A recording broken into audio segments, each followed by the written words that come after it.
Zelensky ஒரு விஷயத்தை confirm பண்ணியிருக்காரு. டாமஹாக் க்ரூஸ் மிசைல்ஸை அமெரிக்கா கூடிய சீக்கிரத்தில் உக்ரைனுக்கு கொடுத்துருவாங்க. அப்படி கொடுத்ததுக்கு அப்புறமா ரஷ்யாவோட மிலிட்டரி டார்கெட்ஸ் மேலே மட்டும்தான் நாங்கள் பயன்படுத்துவோன்னு ட்ரம்ப் அவர்களுக்கு ஒரு உத்தரவாதத்தை நாங்கள் கொடுத்துருக்கோன்னுட்டு ஒரு செய்தியை சொல்லிட்டு இருக்காரு. இது கேட்குறதுக்கே ரொம்ப இன்ட்ரெஸ்டிங்காக இருக்குல்ல. அப்போது டாமஹாக் க்ரூஸ் மிசைல்ஸ் வந்தால் நீங்கள் ரஷ்யாவோட மிலிட்டரி டார்கெட்ஸை ரஷ்யாக்குள்ளே அடிப்பீங்க. ஆனால் ரஷ்யாவோட nuclear doctrine foreign made missiles conventional லாஸை ஏற்படுத்தினாலோ இல்லை மிலிட்டரி சைட்ஸ் மேலே டைரக்டாக மாஸ்கோவோட பாதுகாப்புக்கு இல்லை அதுக்கு ஏதாச்சும் பங்கம் விளைவிக்கிற மாதிரி ஒரு தாக்குதல் நடந்துச்சுன்னா நியூக்ளியர் ரெஸ்பான்ஸை கொடுக்கறதுக்கு தயார்னு அவங்களோட டாக்டர் நடந்திருக்கு.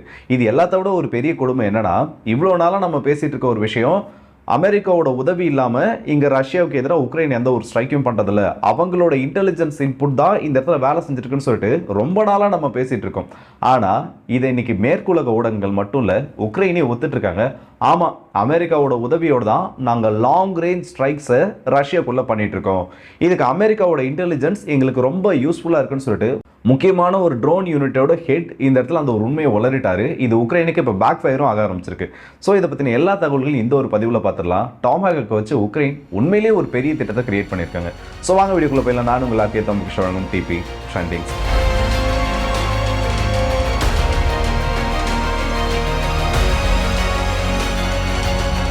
இந்த டாமஹாக்னு சொல்கிறது அமெரிக்காவோட கப்பற்படைக்கு ரொம்பவே ஒரு முக்கியமான ஏவுகணை. ஏன்னா இதோட ரேஞ்சுன்றது சில ஏவுகணைகள் 2700 கிலோமீட்டர் வரைக்கும் ரேஞ்சை ரீச் பண்ணுற மாதிரி அமெரிக்கா உருவாக்கி வச்சுருக்காங்க. ஆனால் அது மட்டும் இல்லாமல் ரொம்ப பவர்ஃபுல்லான ஒரு ஏவுகணையும் இது. இவங்களோட சில வேரியண்ட்டை பொறுத்த வரைக்கும் நியூக்ளியர் கேப்பபிள் வார்ஹெட்டை கொண்டு போகக்கூடிய அளவுக்கு ஒரு ஏவுகணையை அமெரிக்கா இது உருவாக்கி வச்சுருக்காங்க. ஸோ இந்த ஏவுகணைகள் உக்ரைனுக்கு கொடுக்கறதே ரொம்ப ஒரு முக்கியமான தொடர் நிகழ்வுகளாக இந்த இடத்துல பார்க்கப்படுது. ஏன்னா ஜெலன்ஸ்கி ரீசெண்டாக இப்போ ட்ரம்ப் அவர்கள்கிட்ட ஒரு ஃபோன் காலில் பேசினாங்க. ஃபோன் காலில் பேசி முடிச்சதுக்கப்புறமா இதை பற்றின ஏகப்பட்ட தகவல்கள் வெளியில் வந்திருக்கு. முதல்ல யார் இதை பற்றின பேச்சை எடுத்தாங்க, யார் இந்த டாமஹாக்கை உக்ரைனுக்கு கொடுக்கறத பற்றின பேச்சை ஆரம்பிச்சாங்கன்னுட்டு கம்ப்ளீட்டாக அந்த டைம் லைன்ன்றதே இப்போ ரிலீஸ் ஆயிருக்கு. இதை பற்றின முதல் பேச்சுவார்த்தைகள் ஜூலை மாதத்தால் ஆரம்பிச்சிருக்கு. ஜூலை மாதம் 6ஆம் தேதி அமெரிக்காவிலிருந்து ஜெலன்ஸ்கி அவர்களுக்கு ஒரு கேள்வியானது கேட்கப்படுது. ஏன்பா ஜெலன்ஸ்கி, நீ ரொம்ப நாளாக ரஷ்யா வடிக்கிறதுக்கு வெப்பன்ஸ் கேட்டுட்டு இருக்க. ஸோ இப்போ நான் உனக்கு ஒரு வெப்பனை ஆஃபர் பண்ணுறேன். இப்போ நான் ஆஃபர் பண்ணுறேன்னா அதை நீ எதெல்லாம் பயன்படுத்துவோ இல்லை எதுக்கு எதிராக நீ அதை டார்கெட்டாக ஃபிக்ஸ் பண்ணுன்னு சொல்லிட்டு எனக்கு ஒரு கிளியரான பிக்சர் வேணும். ஸோ நான் உங்ககிட்ட ஒரு மிசைலை கொடுக்குறேன், லாங் ரேஞ்ச் மிசைலை கொடுக்குறேன்னா அதை எந்தெந்த இடத்துல நீ யூஸ் பண்ணுவேன்ற மாதிரி ஒரு உத்தரவாதத்தை இல்லை அதுக்கான லிஸ்ட்டுன்றதை ஜெலன்ஸ்கி கிட்ட கேட்குறாங்க.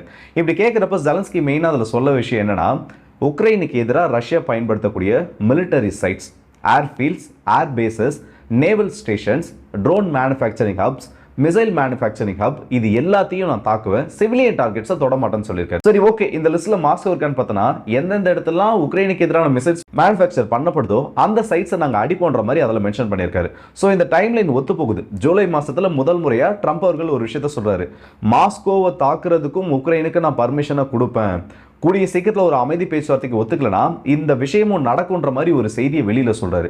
ஸோ இவங்க சொல்லக்கூடிய டைம்லைனும் உக்ரைன் கிட்ட இருந்து வரக்கூடிய டைம்லைனும் மேட்ச் ஆகுதா? ஸோ இதுக்கு பின்னாடி ஏதோ ஒரு விஷயம் நடந்திருக்கு. இது இந்த இடத்துல கன்ஃபார்ம் ஆயிடுச்சு.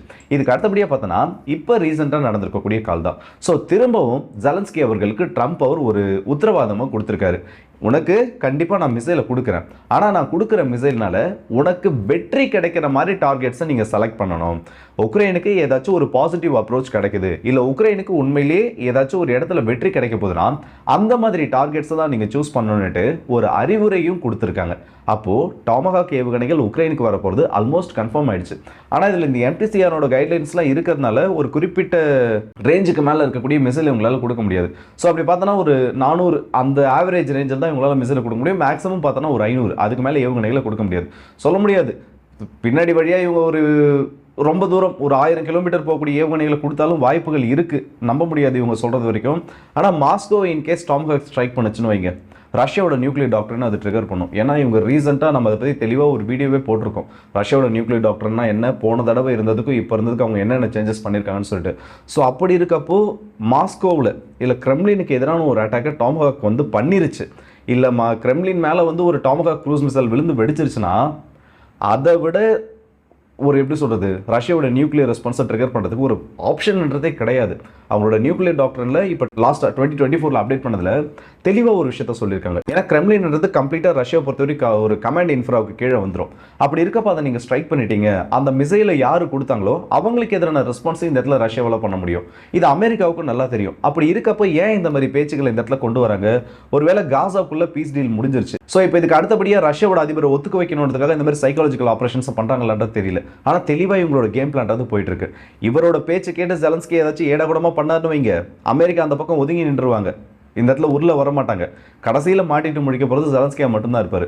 இதுக்கு அடுத்தபடியே பார்த்தோன்னா மெயினாக அந்த அமெரிக்காவோட உதவிகள். இப்போது ரீசெண்டாக ஒரு இடத்துல பேஷ்னெஃப்ட் யூஎன் பேஸ் ஆயில் ரெஃபைனரி வெஃபா பகுதியில் இருக்கக்கூடியது ரஷ்யாவோட ரெஃபைனரி ஒன்று அடித்தாங்க. இது உக்ரைனோட எல்லையிலேருந்து ஒரு 1400 கிலோமீட்டர் தள்ளி இருக்கக்கூடிய பகுதி. ரொம்ப ரஷ்யாவுக்கு எப்படி சொல்கிறது, ஒரு கிரிட்டிக்கல் அசெட்னு சொல்லலாம். இப்போ இந்த ஸ்ட்ரைக்கை பண்ணதில் அமெரிக்காவோட உதவி இருந்ததா? அந்த ட்ரோன் ஸ்ட்ரைக்கை பண்ண ட்ரோன் யூனிட்டோட சீஃப் ஒருத்தவர் அவரோட நேமை வெளியிடாமல் ஒரு செய்தி ஊடகத்துக்கு ஒரு பேட்டியை கொடுத்துட்டாரு. ஆக்சுவலாக நாங்கள் அமெரிக்காவோட உதவியோடு தான் இந்த இடத்துல ஸ்ட்ரைக்ஸை கண்டினியூ பண்ணுறோம். ஏன்னா எங்களுக்கு தேவையான குவாடினேட்ஸ் இந்த சைடில் நீங்கள் ட்ரோனை லான்ச் பண்ணுங்கள், இந்த டைமிங்கில் லான்ச் பண்ணுங்கள், இந்த இடத்துல எப்படி சொல்கிறது கரெக்டாக இந்த பொசிஷன்லேருந்து லான்ச் பண்ணுங்கன்னு சொல்லிட்டு எங்களுக்கு தேவையான எல்லா குவாடினேட்ஸுமே வருது. அமெரிக்கா கிட்டேருந்து வரக்கூடிய அந்த கமாண்டை நாங்கள் ப்ராசஸ் பண்ணி வெளியில் அவுட்புட்டை கொடுத்துட்ருக்கோம். ஸோ லிட்ரலி பார்த்தோன்னா அமெரிக்காவோட கைடன்ஸோடு தான் இங்கே எல்லா விதமான நடவடிக்கைகள் நடக்குதுன்னு சொல்லிட்டு ஒரு விஷயத்தை வெளியில் உளறிட்டார். இதுக்கு முன்னாடி இருக்கக்கூடிய குற்றச்சாட்டு என்ன? ரஷ்யா வச்சிருக்கிறது நாட்டோவோட மிசைல் ஆப்ரேட்டர்ஸ் உள்ளே இருக்காங்க, நாட்டோவோட SAM operators surface to air missile system operators உள்ளே இருக்காங்க. இவங்க எல்லாரும் சேர்ந்து உக்ரைனோட வீரர்களுக்கு ட்ரைனிங் கொடுக்குறோன்ற பேரில் ரஷ்யாவுக்கு எதிரான அட்டாக்கை பண்ணுறாங்க, ரஷ்யாவோட அட்டாக்ஸை டிஃபெண்ட் பண்ணுறாங்க. ஸோ ஆல்ரெடி நாங்கள் நாட்டோ கூட வாரில் இருக்கோன்றது தான் ரஷ்யாவோட ஒரு ரொம்ப நாளாக சொல்லிட்டு இருக்க ஒரு பிரச்சனை. இப்போது அது ஆல்மோஸ்ட் கன்ஃபார்ம் ஆயிடுச்சு. ஆனால் ஜெலன்ஸ்கிக்கு வேறு வழி இல்லையே, நேரடியாக சொல்ல முடியாதுல்ல. அதனால் இந்த ஒரு செய்தியை மேற்கோள் காட்டி என்ன ஒரு அறிவிப்பை வெளியிட்டிருக்காருன்னா, இல்லை அப்படி எதுவுமே கிடையாது, இது ஒரு ஃபேக்கான விஷயம், எங்களோட சீஃப்ஸோ இல்லை எங்களோட ட்ரோன் ஆப்ரேட்டிங் யூனிட்ஸோட ஹெட்ஸோ யாரும் இந்த மாதிரி ஒரு ஸ்டேட்மெண்ட்டை கொடுக்கல. ஆக்சுவலாக இது வந்திருக்கிறது ஃபினான்ஷியல் டைம்ஸில் தான், ரொம்ப ஒரு எப்படி சொல்கிறது ஒரு ட்ரஸ்டட் சோர்ஸில் இருந்தால் இவங்க அதை எடுத்திருக்காங்க. அவரோட ப்ரைவசியின் காரணமாக அவரோட பேரை மென்ஷன் பண்ணலை. இந்த மாதிரி போர்க்காலத்திலேருந்து வரக்கூடிய செய்திகளை மோஸ்ட்டாக அவங்களோட பேரை பயன்படுத்த மாட்டாங்க, அவருடைய செக்யூரிட்டி ரீசன்ஸ்க்காகவும். ஏன்னா இந்த மாதிரிலாம் சொன்னா சில உண்மைகள் வராது, அவரோட உயிருக்கே பிரச்சனை வரும்ன்றதுனால அவரோட டீடைல்ஸ் வெளியிட மாட்டாங்க. பேட்டில் ஃபீல்டில் நடக்கக்கூடிய நிலைமை இதுதான், அவங்களோட ஐடென்டிட்டியை வெளியிடவே மாட்டாங்க. அப்படி இருக்கப்போ இதே ஜெலன்ஸ்கி இவ்வளோ ஈஸியாக மாற்றி பேசுறாரு. இப்போ அமெரிக்காவோட உதவியோட தான் எல்லாம் நடக்குதுன்றது தெரியும். நீங்கள் ஆமா இல்லைன்னு சொல்றதுனால ரஷ்யா இதுக்கு ரியாக்ட் பண்ணாமல் இருக்க போகிறது கிடையாது, இல்லை நீங்கள் சொல்லிட்டு அது ரஷ்யா நம்ப போகிறதும் கிடையாது. வரப்போகிற உதவிகளை இல்லை நடந்துட்டு இருக்க உதவிகளை ஏன் ஒத்துக்க மாட்டேங்கிறீங்க? எல்லா நாடுகளுக்குமே தெரியும் உள்ள என்ன நடந்துட்டு இருக்கு, இல்லை உள்ள என்ன விதமான உதவிகள் வந்துட்டு இருக்குன்னு சொல்லிட்டு. அப்படி இருக்கப்போ இதை கம்ப்ளீட்டா இந்த அளவுக்கு ரிஜெக்ட் பண்றதுன்றது இந்த இடத்துல தேவையில்லாத ஒரு விஷயம். ஆல்ரெடி தெரியும் எல்லாருக்கும், என்ன இப்போ கன்ஃபார்ம் ஆயிருக்கு அவ்வளவுதான். அண்ட் இதுக்கப்புறம் உக்ரைன் ஒரு முக்கியமான சம்பவம் என்ன பண்ணிருக்காங்கன்னா, ஜாப்ரோசியா ஃப்ரண்ட்ல அவங்களோட கவுண்டர் அஃபென்சிவ் ஆரம்பிச்சிருக்காங்க. இந்த கவுண்டர் அஃபென்சிவ்னு சொன்னாலே 2023 ஆமாம் 2023 அதில் ஒரு மிகப்பெரிய கவுண்டர் அஃபென்சிவ் பண்ணி லெப்பர்ட்லாம் உள்ளே விட்டு சம்மடி வாங்கிட்டு வந்தாங்க. அதுக்கப்புறம் கவுண்டர் அஃபென்சிவ்னு எடுத்தாலே உக்ரைனுக்கு அதில் மேஜராக எந்த ஒரு சக்ஸஸும் கிடைக்கல. ஸோ இப்போ ரீசெண்டாக என்ன பண்ணியிருக்காங்கன்னா, ஜாப்ரோசியா ஃப்ரண்ட்டில் ரஷ்யாவோட கண்ட்ரோல் லைன்ஸை கொஞ்சம் டேமேஜ் பண்ணுற மாதிரி ஒரு மிகப்பெரிய மூவ்மெண்ட்ன்றதை எடுத்திருக்காங்க. அண்ட் அது மட்டும் இல்லாமல் ரஷ்யா ஜாப்ரோசியா ஃப்ரண்ட்டில் எந்த அளவுக்கு டிஃபென்ஸை ஸ்ட்ராங் பண்ணியிருக்காங்களோ அந்த மாதிரி டொனட்ஸ் பகுதியிலையும் ஸ்ட்ராங் பண்ணிடக்கூடாதுன்னு முக்கியமான பல ஹைவேஸ்லேருந்து இந்த லாஜிஸ்டிக் ஹப்ஸ்ன்றதை பிரிக்க ஆரம்பிச்சிருக்காங்க. இது உக்ரைனுக்கு இப்போ எப்படி அட்வான்டேஜாக மாறினா, ஒரு ரோடை ரஷ்யா உடைச்சாலும் பக்கத்தில் இருக்கக்கூடிய கரண்டிங் ஹப்ஸ் மூலமா இந்த டிரான்ஸ்போர்ட்ன்றதை இடைப்படாமல் ரஷ்யாவுக்கு எதிராக உக்ரைனால அவங்களோட ஃப்ரண்ட் லைனுக்கு அனுப்ப முடியும். ஸோ யுத்தம்ன்றது ஜாப்ரோசியா ஃப்ரண்ட்ல இப்போ ஒரு புதிய கோணத்தை அடைய ஆரம்பிச்சிருக்கு. உக்ரைனோட கவுண்டர் அஃபென்சிவ் சக்ஸஸ் ஆகும்னா அவங்க ஆத்தோட மறுக்கரைக்கு நீந்தி போயிட்டு ரஷ்யாவை லிட்டரலி கிரவுண்டை விட்டு வெளியில் புஷ் பண்ணணும். ஆனால் அது உக்ரைனுக்கு ஒரு சூசைடல் மிஷனாக மாறிடும். அது அவங்கள பண்ணுவாங்களான்றது தெரியல. இப்போதைக்கு பார்த்தோன்னா ஏரியல் ஸ்ட்ரைக்ஸ் அண்ட் அது மட்டும் இல்லாமல் ஆர்ட்லரி பயன்படுத்தி மறுக்கரையில் இருக்கக்கூடிய ரஷ்யாவோட வீரர்களை தாக்க ஆரம்பிச்சிருக்காங்க. சின்ன சின்ன ஸ்ட்ரைக் குரூப்ஸ்ன்றதையும் இந்த ஆத்தோட மறுக்கரைக்கு அனுப்புறதுக்கான முயற்சிகளில் ஈடுபட்டிருக்காங்க. இது வெற்றி அடையுமா என்னன்றதுலாம் தெரியல. ஆனால் டாம்ஹாக் க்ரூஸ் மிசைல்ஸ் வாங்குற வரைக்கும் இந்த மாதிரி ஏதாச்சும் ஒரு ஸ்டண்ட் ஜெலன்ஸ்கி பண்ணி தான் ஆகணும். அப்போ தான் உதவிட்டது வெளியிலேருந்து வரும், இல்லைனா ட்ரம்ப் கொடுக்க மாட்டார். ஸோ இந்த வீடியோ பற்றி உங்களோட கருத்தில் கமெண்ட் செக்ஷனில் சொல்லுங்கள். நாட்டோட மிசைல் ஆப்ரேட்டர்ஸ், ட்ரோன் ஆப்ரேட்டர்ஸ் உக்ரைனுக்குள்ளே இருக்காங்கன்றது இப்போ ரொம்பவே தெளிவாக வெளியில் ஒரு செய்தியாக வந்திருக்கு. ஆனால் உக்ரைன் இப்பயும் இதை ஒத்துக்கல. இதை பற்றி நீங்கள் என்ன நினைக்கிறீங்க? இன்கேஸ் டாம்ஹாக் க்ரூஸ் மிசைல்ஸ் மாஸ்கோவை ஸ்ட்ரைக் பண்ணாலோ இல்லை கிரெம்லினை ஸ்ட்ரைக் பண்ணாலோ அதுக்கு புதினோட ரெஸ்பான்ஸ் என்னவா இருக்குன்னு உங்களுக்கு ஜெனுவனா என்ன தோணுதுன்றதை மறக்காம கமெண்ட்ஸில் சொல்லுங்க. ஏன்னா ஜெலன்ஸ்கி ஈஸியாக இந்த பிரச்சனை பெருசாக்கிடலாம், ஆனால் அதை முடிக்கிற வழி மட்டும் தான் யாருக்குமே தெரியாது. ஸோ அடுத்த வீடியோஸ் நிற்போம். அதுவரை வந்து விடைபெறுது உங்கள் எல்லாருக்கே.